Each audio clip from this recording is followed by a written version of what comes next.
दोस्तों स्वागत है आप सभी का। यहाँ पे एक प्रश्न था कि ये दशाएं चल रही हैं, तो मैंने इसलिए उनसे बोला था कि एक बार आप डिटेल्स दें, क्योंकि दशाओं को इस तरीके से प्रेडिक्ट कर पाना मुश्किल हो जाता है। यहाँ पे हम जो कुंडली देख रहे हैं, ये कुंडली है धनु लगन की। दशा भी आपके सामने है, शुक्र की महादशा में जातक चल रहे हैं और उसके साथ साथ चंद्रमा की अंतरदशा में चल रहे हैं। उन्होंने जहां तक बात कही है वो है कर्ज की। तो पहली चीज हम ये देख लें कि क्या ये सिचुएशन बन रही है। तो हाँ, बिल्कुल बन रही है।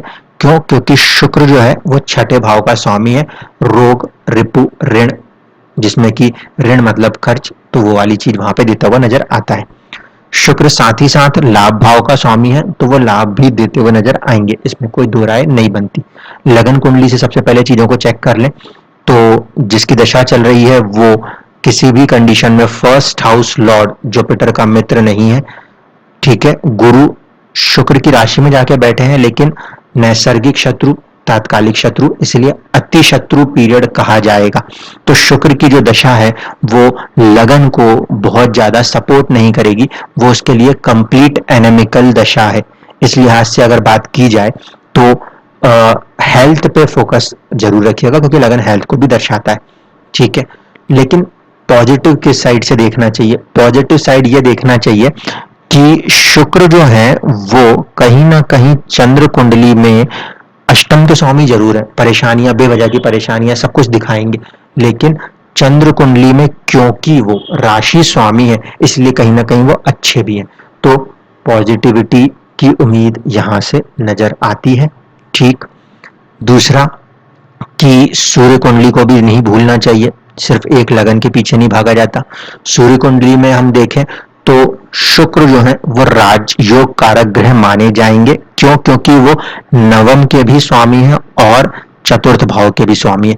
तो शुक्र की ओवरऑल दशा की बात करें तो हेल्थ के लिए या फर्स्ट हाउस लगन के पॉइंट ऑफ व्यू से देखें तो बहुत खराब कही जाएगी, लेकिन चंद्र कुंडली और सूर्य कुंडली को अगर साथ में लगा के देखा जाए तो दो कुंडलियों में क्योंकि शुक्र कहीं ना कहीं पॉजिटिव रोल के लिए आ रहे हैं, तो ये दशा मिक्स्ड नेचर की मानी जाएगी।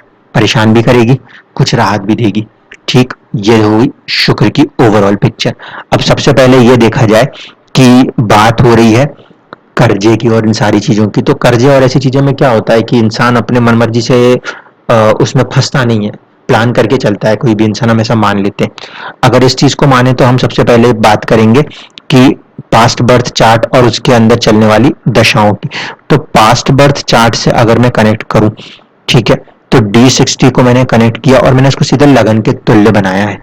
ठीक है, अगर मैं इसको लगन के तुल्य नहीं बनाऊंगा और ओरिजिनल यहीं से जो लगन है उसको लेके चलूंगा, तो हमें ऐसा दिखाई देता है कि इनकी जो पास्ट बर्थ की दशा चल रही है उसमें कहीं ना कहीं ये शनि की दशा में चल रहे हैं 2020 के फरवरी या मार्च से, और शनि यहाँ पे अष्टम में बैठे हुए नजर आ रहे हैं।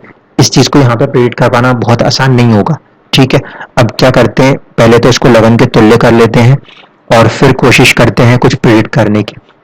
तो यहाँ पे हम देख रहे हैं कि शनि जो है वो साहस पराक्रम की मांग कर रहे हैं जातक से, कि अब वो परेशान करेंगे और साहस और पराक्रम इंसान को करके देना है।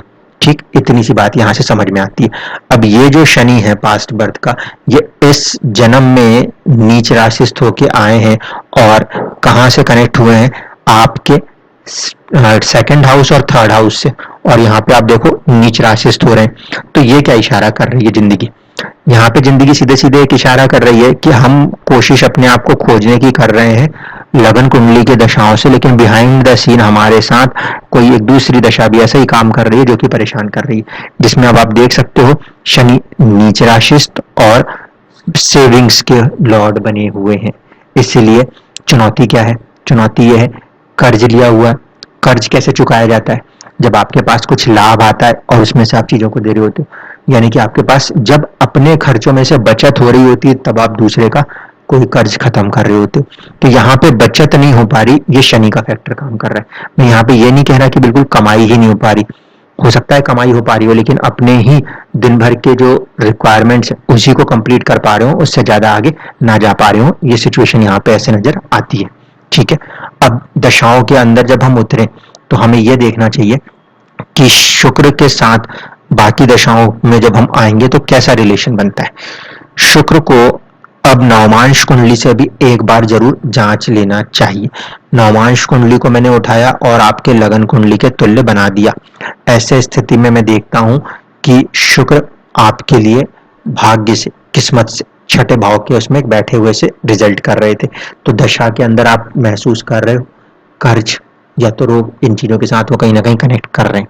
ठीक है, शनि का फॉर्मेशन भी यहाँ पर जो है अष्टम से आ रहा है, चंद्रमा जो आ रहा है वो सप्तम से आ रहा है। ये सारी चीजें यहाँ पे कनेक्ट हो रही हैं। हो सकता है कि आप किसी तरीके व्यापार में एंटर हो जिसकी वजह से ये कर्ज और ये सारी चीजें आपके ऊपर चढ़ी हुई हो। तो अब बात करूं वापस से दशा के अंदर कि शुक्र की महादशा में चंद्रमा की अंतरदशा है, और जब इस बात को लगाया जाएगा तो ये ध्यान दिया जाए कि जहां शुक्र बैठे हैं वहां से ये छठे भाव के स्वामी की दशा है, परेशानी, संघर्ष, ये सारी चीजें। और लगन कुंडली से चंद्रमा की दशा को अगर रीड कर रहे हैं तो ये आठवें भाव के स्वामी की दशा है। तो छठे भाव के स्वामी की दशा में आठवें भाव के स्वामी की दशा और भी ज्यादा प्रॉब्लमेटिक होती है। तो इसलिए मैं यहाँ पे बिल्कुल क्लियर एक लाइन में बात बोलूंगा, 2021 के जनवरी से लेकर 2023 के इस पीरियड तक, अब मार्च अप्रैल तक जो पीरियड बन रहा है उसमें क्योंकि दोनों ही दशाएं जो है वो थोड़ी सी प्रॉब्लमेटिक है, थोड़ी के ज्यादा ही प्रॉब्लमेटिक है, इसलिए हम यहाँ पे कंप्लीट रिलीफ की बात नहीं कहेंगे। यहाँ पे हम कहेंगे कि यहाँ पे हमें संघर्ष के साथ, अनसर्टेन संघर्ष के साथ बढ़ना होगा। हमें सिर्फ पॉजिटिविटी इस बात की है कि चंद्रमा लाभ भाव में जाके बैठे हैं, वो कोशिश करेंगे लाभ बनाने की, लेकिन पूरे प्रॉब्लम से सॉल्व होके बाहर निकाल दें, इसको यहाँ पे कहना जल्दबाजी होगी, गलत हो जाएगा, पहली चीज।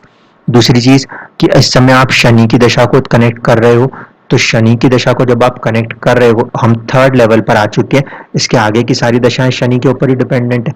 यानी अब मैं यहाँ पे जाके इस स्टेज में खड़ा हूं कि आपके लिए गोचर लगा सकता हूं। आज की तारीख में शनि कहाँ चल रहे हैं ये हम सबको पता है, ठीक है। तो अब देख लीजिए आज की तारीख में जो शनि का गोचर है वो हो रहा है सेकंड हाउस में आपके कुंडली से। शनि का सेकंड हाउस में सिर्फ 2 ही पॉइंट्स हैं, और ये 2 पॉइंट्स भी कौन दे रहे हैं, एक शुक्र दे रहा है और एक मंगल देता है। ऐसे स्थिति में शुक्र जो है वो खुद छठे के स्वामी भी है, लाभ के साथ साथ तो 50% अच्छे, मंगल पंचम के स्वामी है और 12वें के भी है, इसलिए फिर 50% अच्छे। इसलिए इस समय जो भी चीजें बन रही हैं वो बहुत ज्यादा रिलीफ देने की स्थिति में नहीं है। जो कुछ बेनिफिट की बात हम देख सकते हैं तो वो होगी अब जनवरी में जाने के बाद, जब शनि थर्ड हाउस के अंदर एंटर हो रहे होंगे, तो आने वाले 2.5 साल जो है वो, और उसके बाद के आने वाले 2.5 साल जो है वो काफी हद तक उस चीजों को सपोर्ट करने वाले माने जा सकते हैं। ये कंडीशन को हम ध्यान देंगे। अब क्योंकि आपके कुंडली में मंगल है जो कि पंचम के स्वामी है, पंचम में बैठे हैं, नवमांश में भी उसी राशि में बैठे हुए थे, त्रिशमांश की जो कुंडली होती है उसके अंदर मंगल तृतीय भाव में आ जाते हैं, इसलिए थोड़ा सा वहां पे हमें सतर्क रहना पड़ेगा। मंगल के पीरियड में आपको एक अपॉर्चुनिटी बन सकती है कि आप इन प्रॉब्लम से बाहर आ जाओ, ठीक है।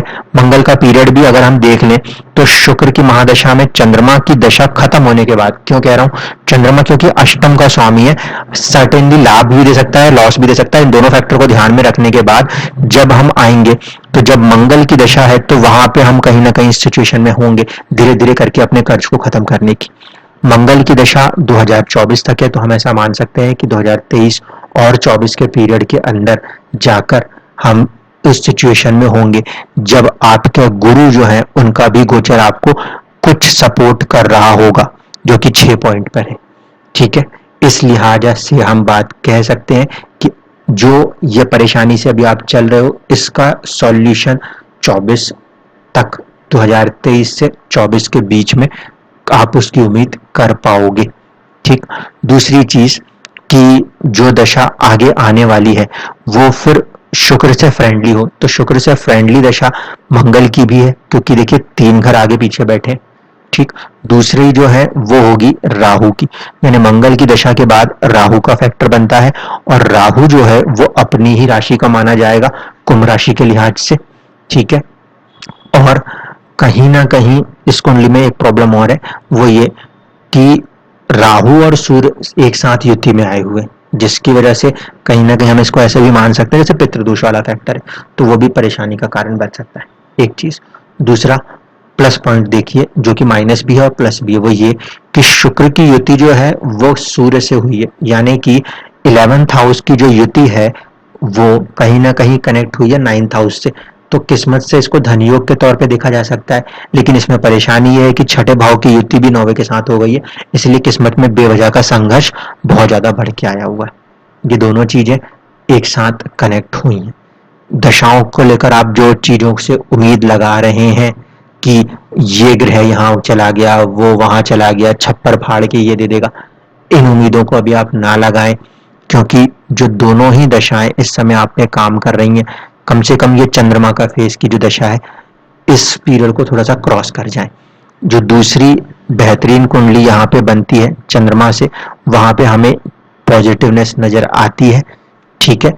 इसकी वजह से हम यहाँ पे ये कह सकते हैं कि आपको इस समय छोटे छोटे रेंजेस में, छोटे छोटे पैचेस में काम बनते जाएंगे, लेकिन वही कि अभी आप उस लेवल पे अपने गेन्स को नहीं बना लोगे कि पूरे कर्ज को खत्म कर लें। कर्ज में थोड़ा थोड़ा हिस्सा आप छोड़ते जा रहे हो, हाँ वो मुमकिन हो सकता है, लेकिन पूरे कर्ज को खत्म होने में जो पीरियड हमें देखने को मिल सकता है वो तकरीबन तकरीबन 2024 का होगा।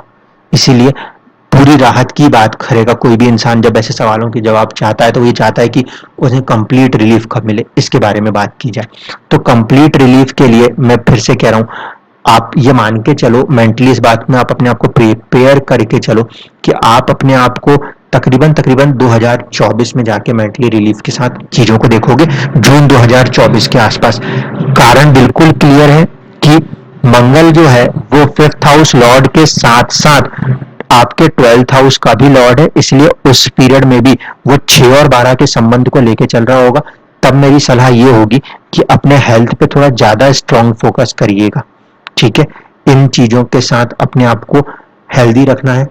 परिस्थितियां परेशानी की जरूर है, लेकिन शुक्र क्योंकि लाभ भाव का स्वामी है, चंद्रमा वहां बैठे हुए हैं, गुरु भी वहां पे आशीर्वाद दे रहे हैं, आगे जाके आप इन प्रॉब्लम से अपने आप को बाहर निकाल लेकर आ जाएंगे।